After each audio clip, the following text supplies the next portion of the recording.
Doğu Türkistan'da asimilasyona ve devlet terörüne son verilmeli. Doğu Türkistan'da Çin devletinin uyguladığı asimilasyon politikası ve devlet destekli terör Avrupa ülkelerinde yaşayan biz Türkleri, Müslümanları endişeye sevk etmektedir. Çin Halk Cumhuriyeti'nin 1949 yılında işgal ettiği ve bu süreden beri şiddetin, zulmün ve asimilasyonun her türlüsünü reva gördüğü Doğu Türkistan'da Çinli güvenlik güçlerinin keyfi tutum ve davranışları neticesinde yine çatışma meydana gelmiş. Çatışma sonucu 27 kişi hayatını kaybetmiştir. Çin hükümeti Doğu Türkistan halkı üzerinde etnik temizlik yapmak ve bölge halkını sindirmekten derhal vazgeçmelidir. Geçmişte birçok isim adı altında Uygurlar etnik temizlik kampanyalarına tabi tutulmuş, bunun neticesinde binlerce Uygur Türk'ü idam edilmiş ve hapishanelerde hayatını kaybetmiştir.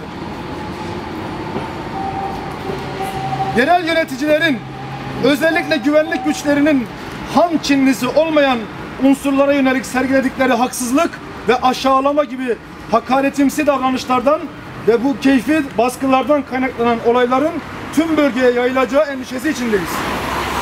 Bölgede yaşayan halkın sorunlarının bir an önce çözüme kavuşturulması gerekmektedir. Bölgede kalıcı barış ve istikrarın sağlanması, bölgedeki halkın dini ve milli kimliklerinin korunması ve sosyal, ekonomik ihtiyaç ve beklentilerinin karşılanması ile mümkün olacağı gerçek unutulmamalıdır.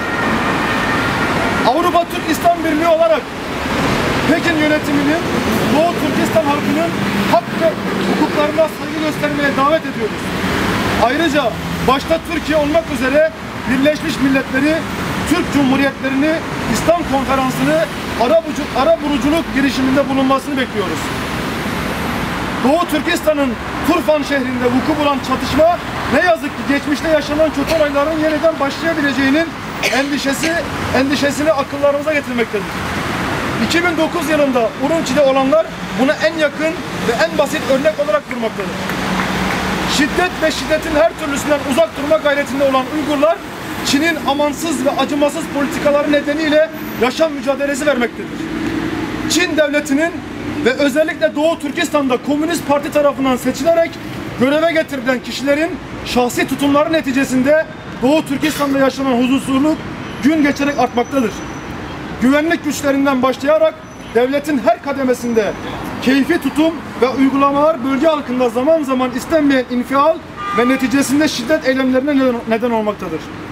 Biz Doğu Türkistan adına dünya kamuoyunu bilgilendiren sivil toplum kuruluşlarının en çok endişe duyduğu ise geçmişte yaşanan etnik temizliğin yeniden yaşanmasıdır. Avrupa Türk İslam Birliği olarak Turfan bölgesinde yaşanan olayların takipçisi olmaya devam edeceğiz. Bölgeden alınan en küçük bir bilgiyi kamuoyuyla paylaşarak Doğu Türkistan halkının hakkını korumaya gayretinde olacağız. Yaşanan çatışmada hayatlarını kaybeden kardeşlerimize Allah'tan rahmet diliyoruz. Çok teşekkür ederiz. Hak, hukuk, adalet, Türkistan'a hürriyet! Hak, hukuk, adalet, Türkistan'a hürriyet! Hak, hukuk, adalet, Türkistan'a hürriyet! Türkiye uyuma, kardeşine sahip